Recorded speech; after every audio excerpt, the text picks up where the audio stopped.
Olá, eu sou Evanete Oliveira, sou acadêmica do curso Educação do Campo, Ciências da Natureza, pela Universidade Federal do Piauí.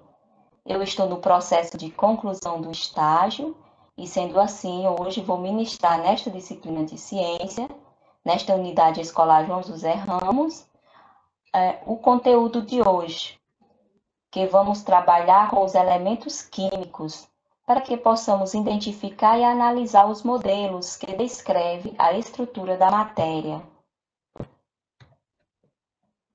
Conjunto de átomos que possuem o mesmo número atômico. Esse é o conceito de elementos químicos. E o que é um átomo? Átomo é a unidade básica da matéria, isto é, a menor parcela em que um elemento pode ser dividido sem perder suas propriedades químicas. E o que é matéria? Matéria é tudo aquilo que possui peso e ocupa espaço no universo. É formada por átomos e cada tipo de matéria se distingue pela natureza e forma de organização dos átomos, o que nos leva aos diferentes estados físicos, sólido, líquido e gasoso. Então, nós temos que entender que tudo o que está constituído ao nosso redor é matéria, né? A matéria, ela está aí compondo tudo o que existe no espaço. A constituição do átomo. Os átomos são formados por um núcleo, composto por partículas de prótons e nêutrons e por elétrons, que orbitam o núcleo, formando a eletrosfera. Nessas imagens aqui, são as imagens que representam um átomo. E dentro desse átomo, nós observamos que tem um núcleo. Dentro desse núcleo, nós temos as partículas de prótons, que são de cargas positivas, e os nêutrons. E orbitando esse núcleo, fazendo círculo sobre esse núcleo, nós temos os elétrons, que são de carga negativa. Esse movimento que os elétrons fazem de circulação sobre o núcleo, a gente também pode chamar de eletrosfera. A representação dos elementos químicos. Quando falarmos que os elementos químicos é o conjunto de átomos que possuem o mesmo número atômico, e aí a IUPAC, que é a União Internacional de Química Pura e Aplicada, ela determina que sempre que se for utilizar, representar o elemento químico, este deve conter seu símbolo, seu número de átomo e o número de massa, que deve ser nessa representação. Nós temos o símbolo, que é a primeira letra do nome do elemento químico. Nós temos o nome do elemento químico logo abaixo. Na parte superior, nós temos o número de átomo e na parte inferior, nós temos o peso atômico. Observamos nessa imagem rosa que esse desenho representa um átomo de hidrogênio. E como é que nós sabemos disso?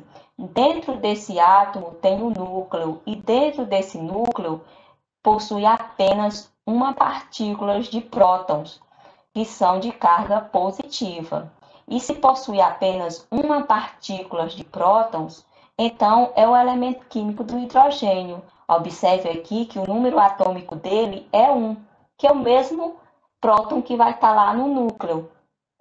Nessa outra imagem aqui, nós temos a imagem de um átomo de hélio. E como é que eu sei que o número atômico do hélio é 2? Porque lá dentro do núcleo do átomo vai ter duas partículas de próton.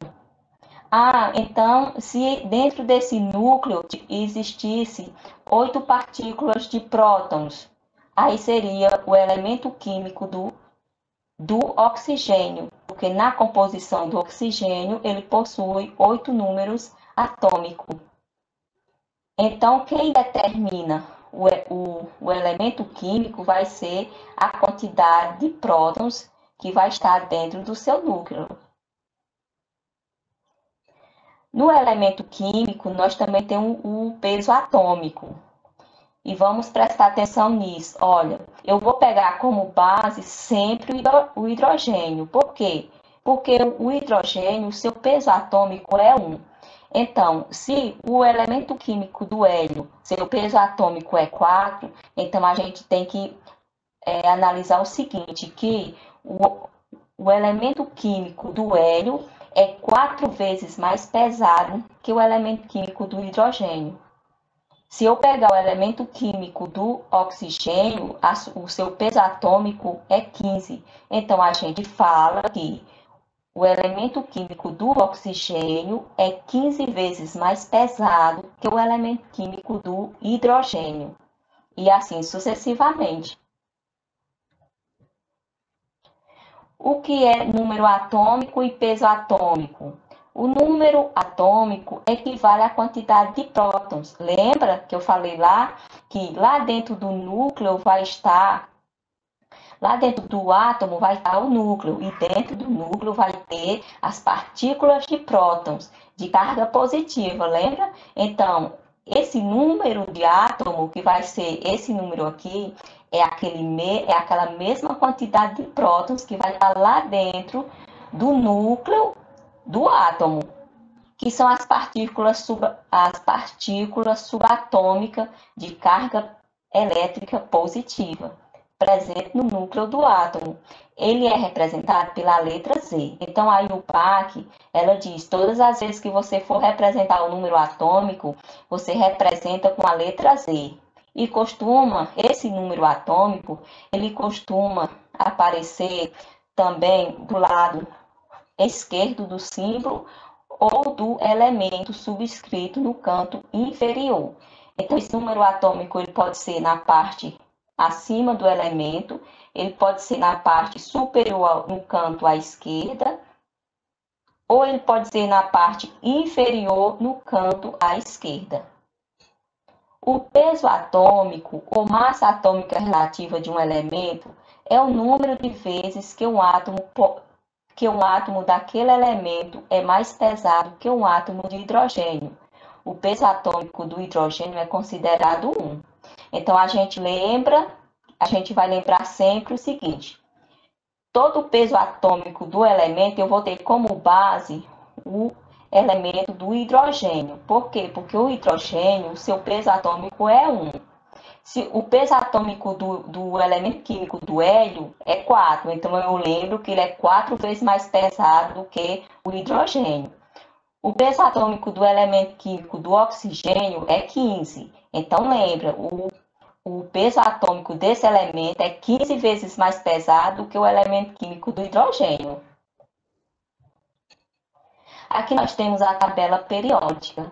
Essa tabela periódica, até nos dias atuais, está catalogada com 118 elementos químicos. Desses, 92 são encontrados na natureza e 26 são produzidos em laboratório. Olha aqui o elemento químico do hidrogênio. O seu número atômico é 1, que vai ser a mesma quantidade de prótons que vai estar lá dentro do núcleo do átomo. Olha aqui o elemento químico do hélio. Olha a posição em que ele se encontra na tabela periódica. O 18. Veja o número atômico dele. É 2. Isso quer dizer que lá dentro do núcleo do átomo, suas partículas de próton são 2. Se eu pegasse, por exemplo, o carbono, o elemento químico do carbono, observa que o seu número de átomo é 6.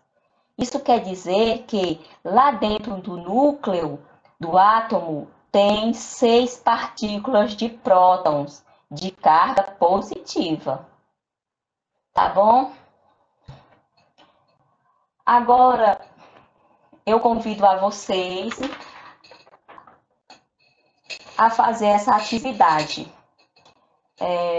de forma diferente. Os alunos que têm acesso à internet irão acessar esse link e vão fazer esse jogo, responder esse jogo brincando. Esse jogo tem uma pergunta e 3 opções como resposta, lembrando que só uma das respostas é a correta. Para os alunos que não têm acesso à internet, eu fiz esse caça-palavra, no qual vocês vão responder todas as perguntas também dos slides, do material impresso. Então, vou ficar por aqui, meus queridos. Até nosso próximo encontro.